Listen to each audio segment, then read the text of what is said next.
Hello' everyone, কি খবৰ আপোনালোকৰ? Good morning. আজি ৰুটি আৰু ঘুগুনি ৰাতিপুৱাতে আৰম্ভণি কৰিলোঁ আৰু এইপিনে ধুনীয়া খানাৰ আয়োজন চলি আছে, কিয়নো আপোনালোকে জানে হয়তো মোৰ যোনে ভিডিঅ' চাইছে, আজি হয়তো পাৰ্টি আছে ঘৰ লোৱাৰ নেক্সট দিনাখনি। আজি এইপিনে পুৰা চিকেন ফ্ৰাই কৰি আছে আৰু এইপিনে আণ্টিহঁতে কিবা কিবি চব্জি কাটি আছে আৰু মই ডৰিমন ভাল পোৱা ছোৱালীজনী আৰু এইপিনে মোৰ দেথিমাৰ ছোৱালী আৰু এইটো হৈছে মোৰ মামী।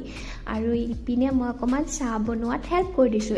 ভাবিলোঁ অকণমান বৰমাকো হেল্প কৰি দিওঁ আৰু ইপিনে ৰীল বনাবৰ কাৰণে অকণমান যোগাৰ পাতি এনেই গধূলি আমি গোটেইবোৰ চিষ্টাৰে লগ লাগি ধুনীয়াকৈ কিবা খাওঁ বুলি আহিলোঁ, কিন্তু এই মানে ল'ৰা ছোৱালীৰ মায়াৰ জাল আৰু জানে নহয়, এইবোৰ মানে বাহঁতৰ ছোৱালী ল'ৰাবোৰ আহিলে মানে য'তে কি নহওক মানে আইচক্ৰীম লাগিব কিবা লাগিব মানে নকওঁ আৰু মানে ইহঁতে পূৰা আমি গোটেইবোৰ আহিলোঁ আৰু মই বকি আছোঁ কি যে ভিডিঅ'খন বহুত